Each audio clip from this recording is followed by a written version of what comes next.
ರಾಷ್ಟ್ರಪತಿ ದ್ರೌಪದಿ ಮುರ್ಮು, ಉಪರಾಷ್ಟ್ರಪತಿ ಸಿಪಿ ರಾಧಾಕೃಷ್ಣನ್ ಮತ್ತು ಪ್ರಧಾನಿ ನರೇಂದ್ರ ಮೋದಿ ಸೇರಿದಂತೆ ಹಲವು ಗಣ್ಯರು ದೇಶದ ಜನತೆಗೆ 2026ರ ಹೊಸ ವರ್ಷದ ಶುಭಾಶಯ ಕೋರಿದ್ದಾರೆ.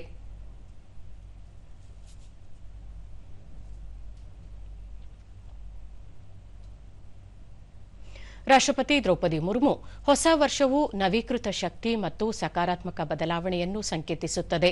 2026 ಎಲ್ಲರಿಗೂ ಶಾಂತಿ, ಸಂತೋಷ ಮತ್ತು ಸಮೃದ್ಧಿಯನ್ನು ತರಲಿ ಹಾಗೂ ಬಲವಾದ ಮತ್ತು ಹೆಚ್ಚು ಸಮೃದ್ಧ ಭಾರತವನ್ನು ನಿರ್ಮಿಸಲು ಹೊಸ ಶಕ್ತಿಯನ್ನು ತುಂಬಲಿ ಎಂದು ರಾಷ್ಟ್ರಪತಿ ಆಶಿಸಿದ್ದಾರೆ. ಉಪರಾಷ್ಟ್ರಪತಿ ಸಿಪಿ ರಾಧಾಕೃಷ್ಣನ್, ಹೊಸ ವರ್ಷವು ಎಲ್ಲರಿಗೂ ಶಾಂತಿ, ಉತ್ತಮ ಆರೋಗ್ಯ, ಸಂತೋಷವನ್ನು ಕರುಣಿಸಲಿ. ಬಲಿಷ್ಠ ಮತ್ತು ಅಭಿವೃದ್ಧಿ ಹೊಂದಿದ ಭಾರತವನ್ನು ನಿರ್ಮಿಸುವ ನಮ್ಮ ಸಾಮೂಹಿಕ ಸಂಕಲ್ಪವನ್ನು ಬಲಪಡಿಸೋಣ ಎಂದಿದ್ದಾರೆ.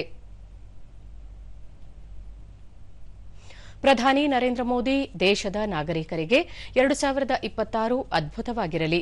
ಈ ವರ್ಷವು ಉತ್ತಮ ಆರೋಗ್ಯ ಮತ್ತು ಸಮೃದ್ಧಿಯನ್ನು ತರಲಿ.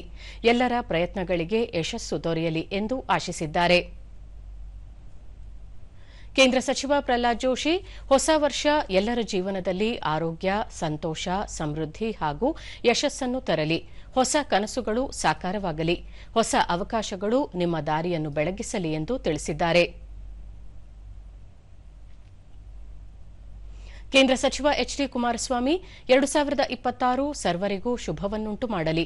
ಎಲ್ಲೆಡೆ ಸುಖ, ಸಂತೋಷ, ನೆಮ್ಮದಿ, ಸಮೃದ್ಧಿ ನೆಲೆಸಲಿ ಎಂದು ಶುಭ ಕೋರಿದ್ದಾರೆ.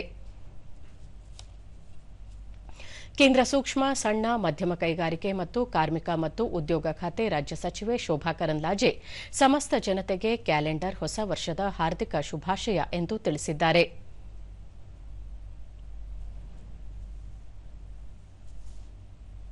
ಕೇಂದ್ರ ಜಲಶಕ್ತಿ ಮತ್ತು ರೈಲ್ವೆ ಖಾತೆಗಳ ರಾಜ್ಯ ಸಚಿವ ವಿ ಸೋಮಣ್ಣ, ಸರ್ವರಿಗೂ ಹೊಸ ವರ್ಷದ ಶುಭಾಶಯಗಳು ಎಂದು ಹಾರೈಸಿದ್ದಾರೆ.